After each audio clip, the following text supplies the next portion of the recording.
Good evening. Tonight, I can report to the American people and to the world that the United States has conducted an operation that killed Osama bin Laden, the leader of al-Qaeda, and a terrorist who's responsible for the murder of thousands of innocent men, women, and children. It was nearly 10 years ago that a bright September day was darkened by the worst attack on the American people in our history. The images of 9/11 are seared into our national memory.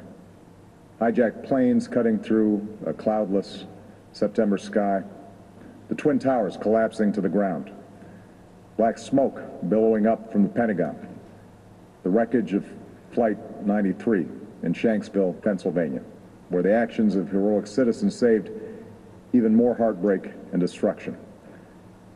And yet we know that the worst images are those that were unseen to the world.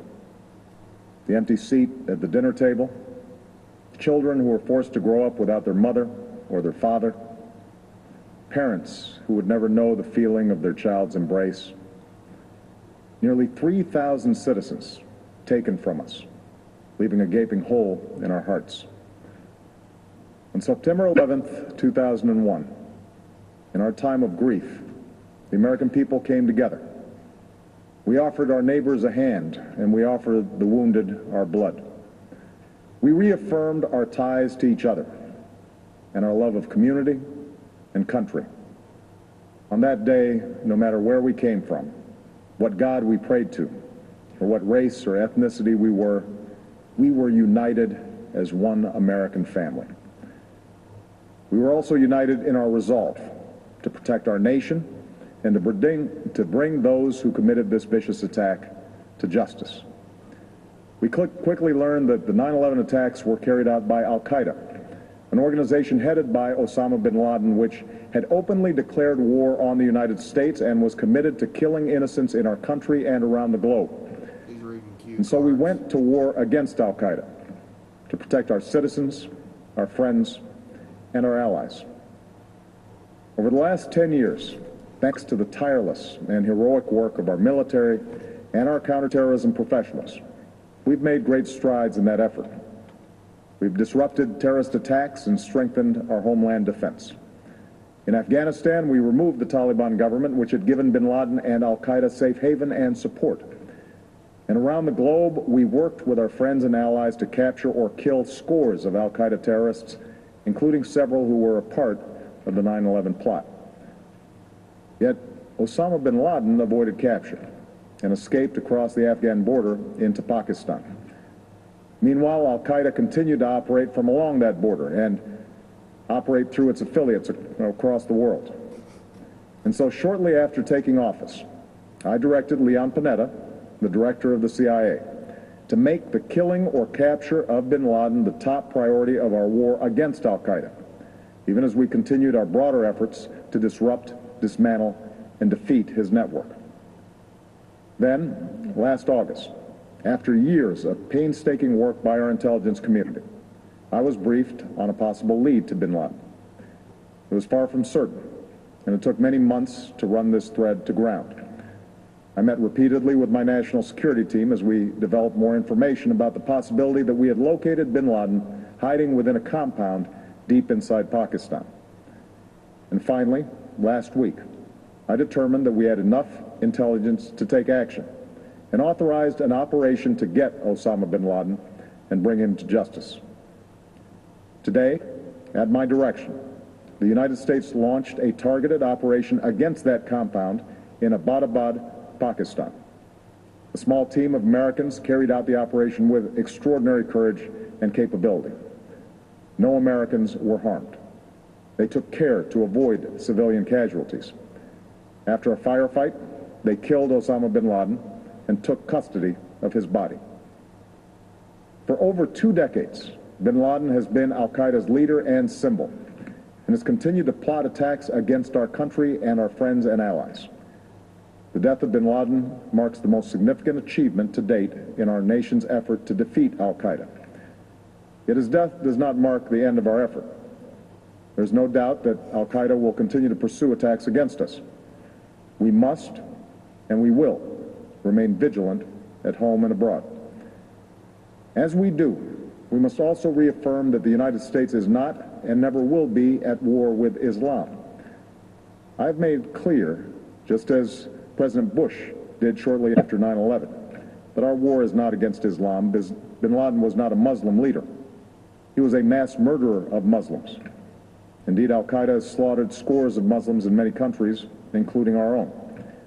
So his demise should be welcomed by all who believe in peace and human dignity. Over the years, I've repeatedly made clear that we would take action within Pakistan if we knew where bin Laden was. That is what we've done. But it's important to note that our counterterrorism cooperation with Pakistan helped lead us to bin Laden and the compound where he was hiding. Indeed, bin Laden had declared war against Pakistan as well and ordered attacks against the Pakistani people. Tonight, I called President Zardari, and my team has also spoken with their Pakistani counterparts. They agree that this is a good and historic day for both of our nations. And going forward, it is essential that Pakistan continue to join us in the fight against al-Qaeda and its affiliates. The American people did not choose this fight. It came to our shores and started with the senseless slaughter of our citizens. After nearly 10 years of service, struggle, and sacrifice, we know well the costs of war. These efforts weigh on me every time I, as Commander-in-Chief, have to sign a letter to a family that has lost a loved one, or look into the eyes of a service member who's been gravely wounded. So Americans understand the costs of war. Yet, as a country, we will never tolerate our security being threatened, nor stand idly by when our people have been killed. We will be relentless in defense of our citizens and our friends and allies. We will be true to the values that make us who we are. And on nights like this one, we can say to those families who have lost loved ones to al-Qaeda's terror, justice has been done. Tonight, we give thanks to the countless intelligence and counterterrorism professionals who've worked tirelessly to achieve this outcome. The American people do not see their work nor know their names, but tonight they feel the satisfaction of their work and the result of their pursuit of justice. We give thanks for the men who carried out this operation, for they exemplify the professionalism, patriotism, and unparalleled courage of those who serve our country. And they are part of a generation that has borne the heaviest share of the burden since that September day.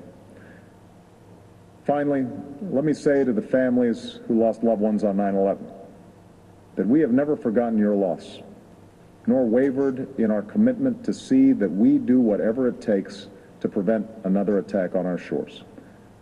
And tonight, let us think back to the sense of unity that prevailed on 9/11. I know that it has at times frayed, yet today's achievement is a testament to the greatness of our country and the determination of the American people. The cause of securing our country is not complete, but tonight we are once again reminded that America can do whatever we set our mind to. That is the story of our history.